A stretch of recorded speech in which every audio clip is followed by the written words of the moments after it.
السلام عليكم. انا جمعت شويه اسئله دلل وما العلاقه تالتة اعدادي. هتحتاج كام فيديو. هنحل النهارده منها جزء. يلا نبدا. بسم الله الرحمن الرحيم. اول سؤال معانا: دلل ازدهار النقل والمواصلات في عهد محمد علي. اول حاجه: تمهيد وتامين الطرق البريه والبحريه، بناء اسطول في البحر الاحمر والبحر المتوسط، حفر الترع والاهتمام بالموانئ المصريه. اقرأوا السؤال ووقفوا شوية، جاوبوا انتوا وبعد كده شوفوا اجابتكم صح ولا غلط. السؤال اللي بعده بيقول: ارتفاع مكانة مصر دوليا بسبب حروب اليونان. لان في حرب اليونان كان في معركة اسمها نافرين. علو مكانة مصر دوليا نتيجة تفاوض الدول الأوروبية مع محمد علي مباشر لإنهاء الحرب دون الرجوع للسلطان العثماني. السؤال اللي بعده بيقول: تطلع البكوات المماليك للانفراد بحكم مصر 1768. لأن طبعا في حركة علي بك الكبير تحالف علي بك الكبير مع ظهر عمر حاكم جنوب الشام، وأرسل نائبه محمد بيك أبو الدهب لغزو الشام، ولكن محمد بيك أبو الدهب خان علي بك الكبير وتحالف مع السلطان العثماني ضد علي بك الكبير، ما أدى إلى فشل حركة علي بك الكبير، ورجعت مصر ولاية عثمانية. السؤال اللي بعده بيقول: فرض الاحتلال البريطاني لمصر سياسة تخدم مصالحها. أول حاجة: التوسع في الزراعة والقطن لتوفير المادة الخام اللازمة للمصانع البريطانية. تاني حاجة: محاربة الصناعة المصرية بتسويق المنتجات البريطانية في السوق المصري عندنا.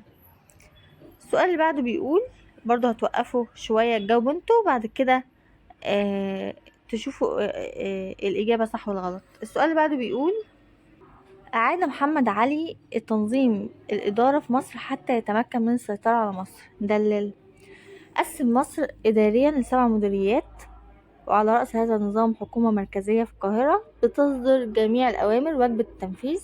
عمل مجالس ودواوين زي مجلس المشورة والديوان العالي، وعمل لائحة جديدة 1837 لإعادة تنظيم الإدارة ل7 دواوين. بيجي يسأل لوحده السؤال لوحده في اللائحة 1837. السؤال اللي بعده: كان الحملة الفرنسية آثار بعيدة المدى عن علاقة مصر بأفريقيا.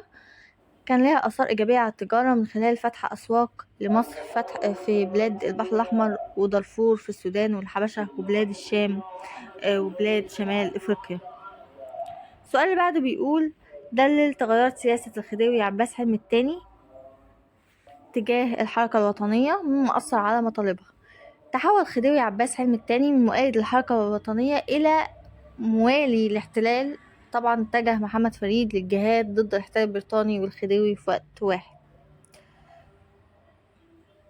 للحملة الفرنسية في مصر إصلاحات في الصناعة والزراعة. في الزراعة تنوع المحاصيل الزراعية واهتمام بمشاريع الري. في الصناعة أنشأ مصانع للنسيج وبعض الصناعات الدقيقة والدباغة وحروف الطباعة. السؤال اللي بعده بيقول: حققت معاهدة 1936 بين مصر وبريطانيا مكاسب لمصر. الإجابة طبعا في نتائج معاهدة 1936.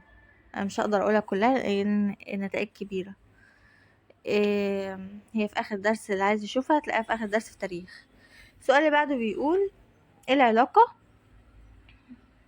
بين مقتل الحاكم العالم السودان 1924 ووزارة الشعب؟ مقتل سيري ستيك قائد العام للجيش المصري وحاكم السودان ما أدى إلى تقديم مندوب السامي البريطاني اللورد الليمبي إنذار الحكومة المصرية 1924 بيطلب فيه سحب الجيش المصري من السودان، مما أدى إلى استقالة وزارة سعد زغلول وزارة الشعب بسبب رفض المطالب. إيه العلاقة بين الحملة الفرنسية ونمو الوعي القومي للمصريين؟ بعد خروج الحملة الفرنسية من مصر ظهر نمو الروح القومي لدى المصريين. السؤال اللي بعده: ايه العلاقة بين الاحتلال البريطاني 1881 والحياة النيابية في مصر؟